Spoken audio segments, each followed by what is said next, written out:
साथियों, इस वीडियो में हम समझेंगे कि एसआईआर के नोटिसों की सुनवाई वाले दिन कैसा क्या होगा और मतदाताओं को उस दिन क्या सावधानी बरतनी चाहिए और उन्हें क्या क्या करना होगा। तो सबसे पहली चीज समझो, आपके सामने ये एसआईआर का नोटिस दिख रहा है। ऐसा नोटिस आपको आपके बीएलओ ने दिया होगा और आपने ये समझ भी लिया होगा कैसे क्या है। एक बार फिर से सीधी नज़र से देख लेते हैं। यह नोटिस नंबर है, यहाँ आपका डिटेल भरा है। ये क्यूआर कोड बीएलओ ऐप के मतलब का रहा। आपके एसआईआर में क्या दिक्कत है वो कारण यहाँ लिखा है। आपकी सुनवाई किस दिन है वो यहाँ लिखा है।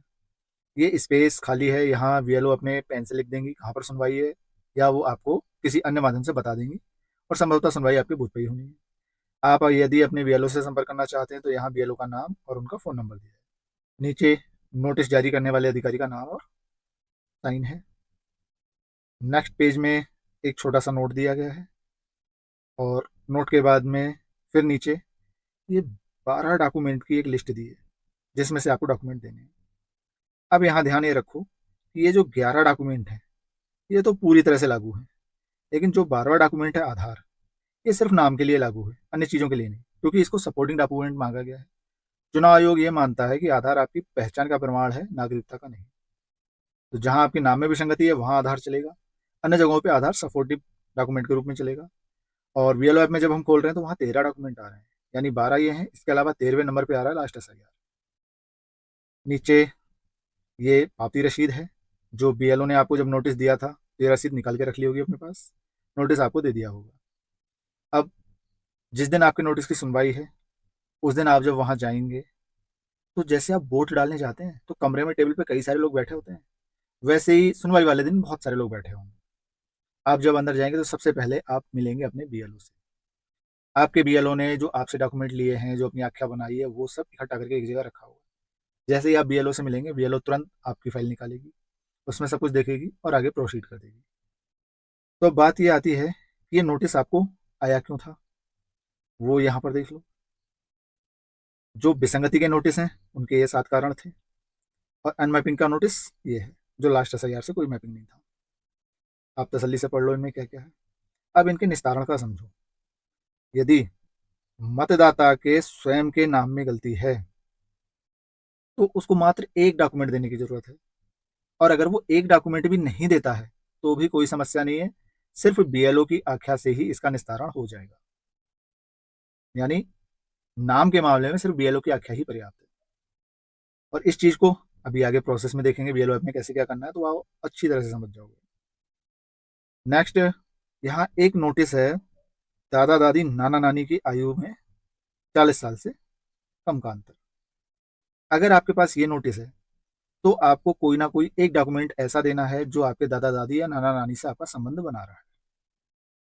अब डायरेक्ट लिंक वाला तो आपके पास होगा नहीं कोई, तो यहाँ आप 2 डॉक्यूमेंट दे सकते हैं। पहला डॉक्यूमेंट जो आपका और आपके मम्मी पापा का संबंध बता रहा है, दूसरा डॉक्यूमेंट ऐसा जो आपके मम्मी पापा का और आपके दादी दादा या नानी नाना का संबंध बता रहा है। और यहाँ पर आप इन सारी विसंगतियों के मामले में और अनमैपिंग के मामले में लास्ट एसआईआर की कॉपी भी दे सकते हो। तो जैसे अगर दादा दादी या नाना नानी का कोई भी डॉक्यूमेंट नहीं मिल रहा है तो 2003 की लिस्ट में अगर उनका नाम है तो आप उसी का पेज अपलोड कर सकते हो। अब इसके अलावा जो ऊपर 2 बचे और नीचे 3 बचे, इन पांचों के निस्तारण का एक ही तरीका है। वीएलओ ऐप में जब हम जा रहे हैं, इनको खोल रहे हैं, तो यहाँ पर हमें 4 डॉक्यूमेंट अपलोड करने के ऑप्शन मिल रहे हैं माता पिता से संबंधित के, 4 ऑप्शन मिल रहे हैं दादा दादी या नाना नानी से संबंधित के। दादा दादी नाना नानी वाले अपलोड करना कंपलसरी नहीं है, मम्मी पापा वाला जरूरी है। तो जो आपका डॉक्यूमेंट है खुद का, उसमें आपके मम्मी या पापा का नाम होगा ही होगा। अंडरस्टूड है? तो सिर्फ आपका डॉक्यूमेंट ही चल जाएगा इन पांचों के मामले में। एक से ज्यादा डॉक्यूमेंट देते हैं अच्छी बात, अन्यथा एक पर्याप्त है। और जो अनमैपिंग वाला है उसमें तो आपको अपनी उम्र के हिसाब से डॉक्यूमेंट देने होंगे, 1 2 या 3। अब ये अनमैपिंग में 1 2 3 कैसे देंगे वो यहाँ समझो। यदि आपकी जन्मतिथि 1/7/1987 से पहले की है तो आपको मात्र एक डॉक्यूमेंट देना है और वो भी स्वयं का। अच्छा, ऊपर यहाँ लिखा है विसंगतियों के लिए। विसंगति के मामले में तो आपका एक डॉक्यूमेंट पर्याप्त है, और कोशिश कीजिएगा वो डॉक्यूमेंट दीजिएगा जिसमें आपकी जो विसंगति आई है उसके बारे में स्पष्ट निस्तारण दिखाई दे रहा हो। अगर आप आधार देते हैं तो आधार सिर्फ नाम के मामले में चल सकता है, उसके अलावा वो सपोर्टिंग डॉक्यूमेंट है, तो कोशिश कीजिएगा आधार के अलावा नहीं दीजिएगा। अब यहाँ जो ये स्लाइड में प्रोसेस दिया है ये है अनमैपिंग का, हालांकि लिखा विसंगति है लेकिन ये अनमैपिंग वाला है। अनमैपिंग का सेकंड केस है, अगर आपकी जन्म तिथि 2 जुलाई 1987 से 2 दिसंबर 2004 के बीच है तो आपको 2 डॉक्यूमेंट देने हैं। एक डॉक्यूमेंट खुद का और एक मम्मी पापा में से किसी एक का। अगर आपका जन्म तिथि जो है वो 2 दिसंबर 2004 के बाद की है तो आपको 3 डॉक्यूमेंट देने हैं, एक खुद का, एक मम्मी का और एक पापा का। यानी इस स्थिति में आपके 3 डॉक्यूमेंट हैं, इस स्थिति में 2 और इसमें 1। ये अनमैपिंग के केस में है। आप या तो पहले ही बीएलओ को अपने डॉक्यूमेंट दे चुके होंगे या सुनवाई वाले दिन देंगे। तो आपका जो डॉक्यूमेंट बीएलओ के पास जाएगा और जो नोटिस था, नोटिस का डिटेल बीएलओ अपनी आख्या में यहाँ पर भरेंगी। जो सुनवाई की डेट है वो यहाँ आ जाएगी, जो आपके नोटिस में विसंगति है वो यहाँ आएगी, और सुनवाई वाले दिन जो मौके पर मौजूद है उसका डिटेल यहाँ आ जाएगा, और आपने जो डॉक्यूमेंट दिया है उस डॉक्यूमेंट का डिटेल यहाँ आ जाएगा। यह है बीएलओ की आख्या। ये सबसे महत्वपूर्ण डॉक्यूमेंट है। इसके बाद इस पॉइंट में बीएलओ अपनी सूक्ष्म आख्या लिखेंगे आपके मत के सपोर्ट में। यहाँ आपके यहाँ जो विसंगति है उस विसंगति का निस्तारण हो रहा है। तो यहाँ ऐसा नहीं लिखेंगे कि सिर्फ जांच की गई, पूरी चीज लिखेंगे कि आपके में जो विसंगति थी वास्तविकता क्या है, और नीचे एक छोटा सा कमेंट डाल देंगे कि आप हमारे यहाँ के या आप भाग संख्या इतने के वास्तविक मतदाता हैं। फिर बीएलओ के साइन, पदाविद के साइन और दोनों बीएलए के साइन। ये हमारी बीएलओ की आख्या कंप्लीट हुई। इससे मिलती जुलती ही आख्या एआरओ महोदय भी बनाएंगे। अब एआरओ सर की आख्या देख लो, वही चीज है। देखो, मतदाता का डिटेल, विसंगति, जो मौके पे आया है, जो डॉक्यूमेंट दे रहे हो, सब चीज वही आई। उसके बाद नीचे देखो, यहाँ पर आख्या लिखेंगे एआरओ महोदय, और एआरओ महोदय जो आख्या लिखेंगे वो वीएलओ की आख्या से मिलती जुलती ही होगी, और नीचे उनके साइन और मोहर। तो आप जब सुनवाई पे जाएंगे तो वहां आपका डॉक्यूमेंट होगा, और उस डॉक्यूमेंट के बिहाफ पे बीएलओ अपनी आख्या लिखेंगे, और बीएलओ की आख्या के अकॉर्डिंग ही एआरओ सर अपनी आख्या लिखेंगे। तो अब एआरओ सर की आख्या और बीएलओ की आख्या, इन दोनों के साथ में आपका डॉक्यूमेंट लग जाएगा। और उसके बाद जो इस तरह से आपके कागजों का एक बंच बना जिसमें दोनों आख्याएं और आपका डॉक्यूमेंट है, उन कागजातों को एआरओ सर अपने साथ ले जाएंगे। यह सारी प्रोसेस वीएलओ ऐप में भी होगी। वीएलओ ऐप में इन सारे डॉक्यूमेंट्स को अपलोड किया जाएगा, और अपलोड करने के बाद आपका फोटो सब लोगों के साथ खींचा जाएगा, ग्रुप फोटो, वो वीएलओ ऐप में अपलोड होगा, और वहां उपस्थिति पत्रक पर आपकी जो उपस्थिति लिखी गई है उसका फोटो अपलोड होगा। तब जाके इसका कार्य पूर्ण होगा। तो मतदाता जब सुनवाई वाले दिन जाते हैं तो उन्हें कुछ विशेष ध्यान नहीं रखना है, कुछ खास नहीं है उनके लिए। सिर्फ इतना सा है कि अगर वो पहले डॉक्यूमेंट दे चुके हैं तो अच्छी बात, नहीं दे चुके हैं तो उस दिन डॉक्यूमेंट ले जाएं, और अगर वो स्वयं नहीं पहुंच पाते हैं तो घर के किसी भी वयस्क सदस्य को वहां पहुंचा दें, जो वहां जाके अपना ग्रुप फोटो खिंचा दे। अच्छा, कुछ मतदाता ऐसे होंगे जिनके घर का कोई भी बंदा है ही नहीं मौजूद, कोई समस्या नहीं है, गांव बस्ती में अड़ोस पड़ोस में सब चाचा ताऊ या भाई होते हैं, आप किसी को भी परमिट कर दो कि हाँ भाई मेरी जगह चले जाना, कोई जाने वाला नहीं है, आप प्रधान जी को बोल दो कि प्रधान जी मैं नहीं आ पा रहा हूँ, मेरे घर का कोई नहीं है, आप वहाँ मेरा फोटो खिंचवा देना। ये चीज तभी पॉसिबल है, वहां उपस्थित किसी को भी इसमें कोई भी आपत्ति नहीं होनी चाहिए। यारो सर ने मना कर दिया, नहीं होगा, बीएलओ ने मना कर दिया, नहीं होगा, किसी बीएलए ने मना कर दिया, नहीं होगा, किसी गांव वाले ने ऑब्जेक्शन कर दिया, नहीं होगा। वहां उपस्थित अगर किसी ने भी कोई ऑब्जेक्शन नहीं किया तब ये चीज चल सकती है। अब मतदाता के हिसाब से जो जो इंपॉर्टेंट पॉइंट थे मैंने बताए। अगर आप वीडियो स्किप करना चाहते हैं तो कर सकते हैं, लेकिन आप अगर इसको बीएलओ ऐप में और डिटेल में देखना चाहते हैं तो असली चीज अब स्टार्ट होती है। जब हम अपना बीएलओ ऐप खोलेंगे, इस तरह से आएगा हमारा बीएलओ ऐप।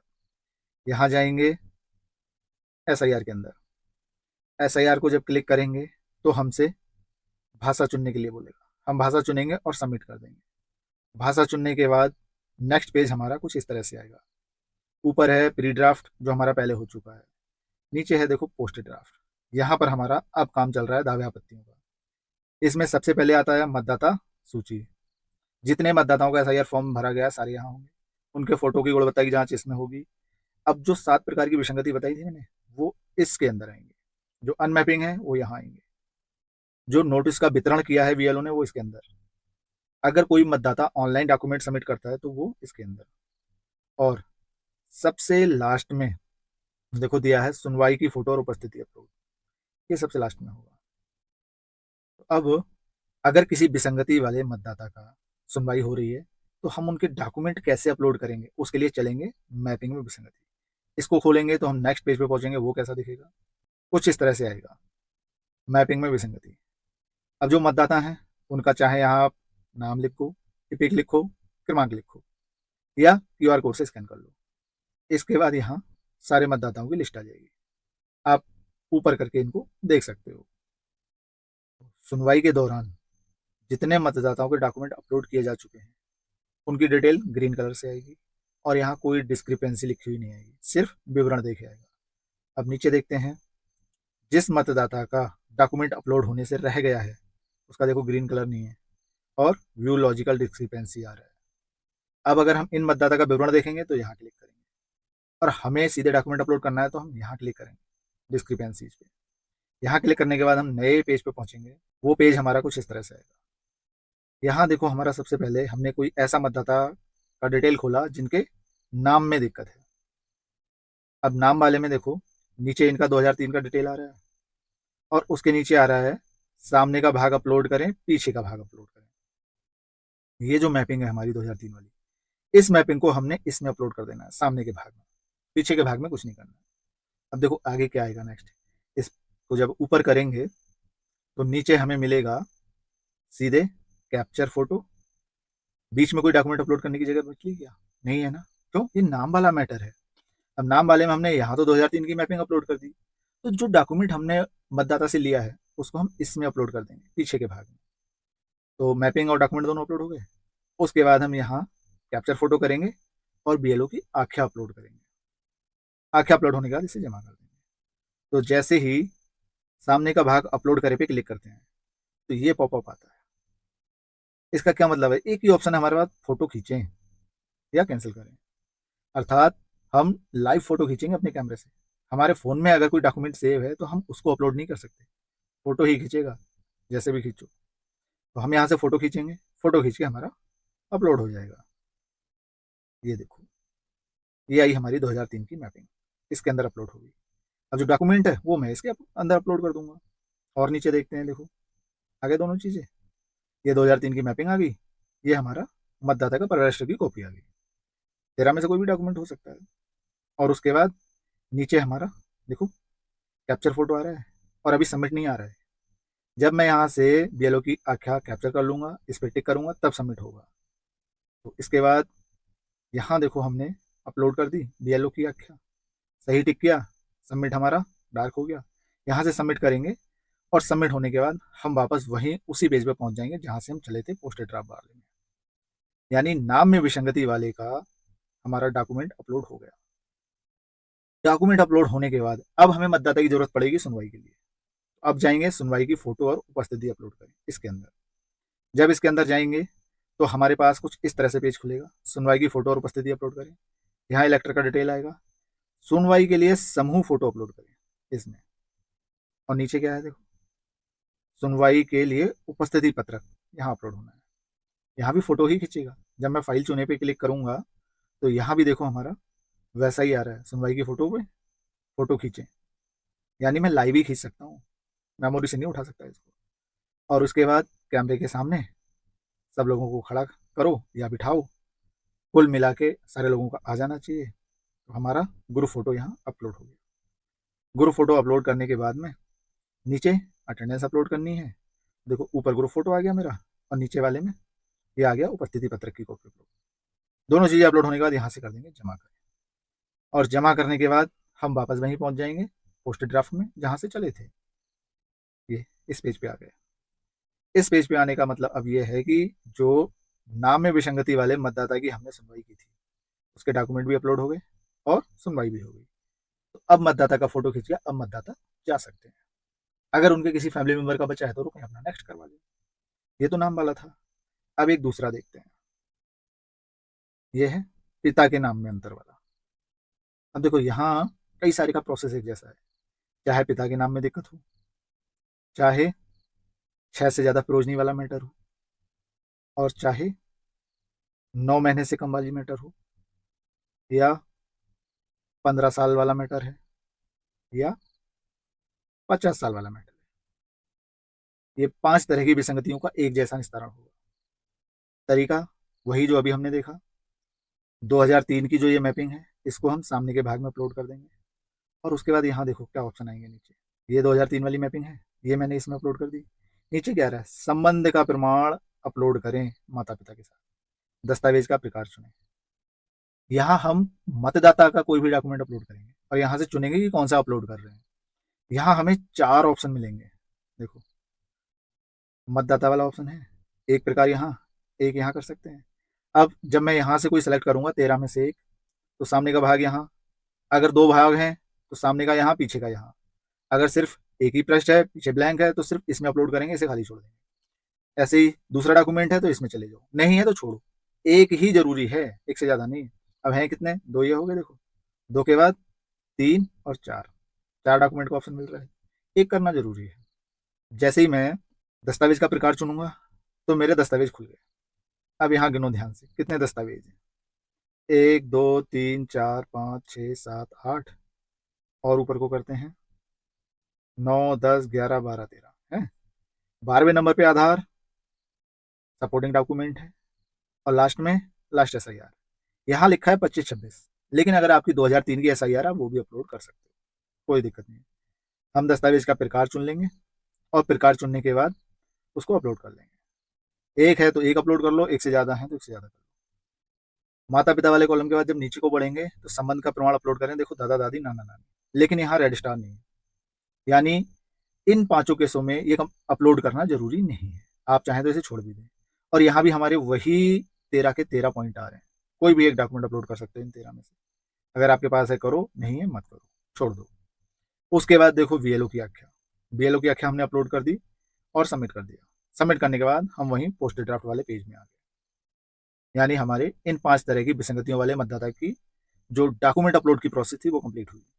अब फिर इनकी सुनवाई की फोटो और उपस्थिति अपलोड करनी है। उसके लिए देखो, यही पेज खुलेगा, ग्रुप फोटो और अटेंडेंस अपलोड हो जाएगी, यहाँ जमा कर देंगे। जमा करते ही फिर से वापस हम पोस्ट ड्राफ्ट वाले पेज पे आ जाएंगे। यानी अब हमारे इन तरह के मतदाताओं का काम कंप्लीट हो गया। अब एक बचता है 40 साल वाला, उसको देखो। यदि 40 साल से कम का अंतर, और किससे, दादा दादी नाना नानी से। इस केस में क्या है, आपको दादा दादी या नाना नानी का डॉक्यूमेंट अपलोड करना जरूरी है। नीचे देखो, 2003 की डिटेल आई, यहाँ अपलोड हो जाएगी 2003 की मैपिंग। माता पिता वाला डॉक्यूमेंट आप यहाँ अपलोड कर दोगे, एक से ज़्यादा है तो हमारे पास जगह है, कहीं भी अपलोड कर दो इन्हें। देखो, उसके बाद ये देखो हमारा आया दादा दादी नाना नानी वाला, रेड स्टार है। जब तक मैं यहाँ कोई डॉक्यूमेंट अपलोड नहीं करता तब तक मैं कंप्लीट नहीं कर पाऊंगा। अब यहाँ भी मेरे वही 13 डॉक्यूमेंट खुलेंगे।